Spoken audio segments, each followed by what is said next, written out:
ये एक सिस्टर हैं जिन्होंने कमेंट में सवाल किया है कि जी अल्हम्दुलिल्लाह मेरे भी इस कहवे से पीरियड्स ठीक हुए हैं। जब से आपकी वीडियो देखी है तब से पीना स्टार्ट किया है, तो 2 महीने हो गए मेरे पीरियड्स ठीक हो गए हैं। बहुत सारी बहनें, बहुत सारी सिस्टर हजरात को पीरियड्स मेंसेस प्रॉब्लम थी, रुक रुक कर आते थे, तकलीफ़ के साथ आते थे, 2-2 3-3 4-4 5-5 माह तक बंद रहते थे, दर्द होती थी।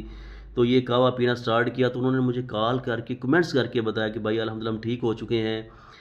एक बार फिर ये कहवे की रेसिपी नोट फरमा लें। 3 पाव पानी के अंदर 4 तोला पुराना गुड़ ऐड करना है, 2 तोला सौंफ डाल के इसे इतना पकाना है कि 3 पाव पानी का आधा रह जाए। आपका कहवा तैयार हो चुका है, इसे नीचे उतार लें।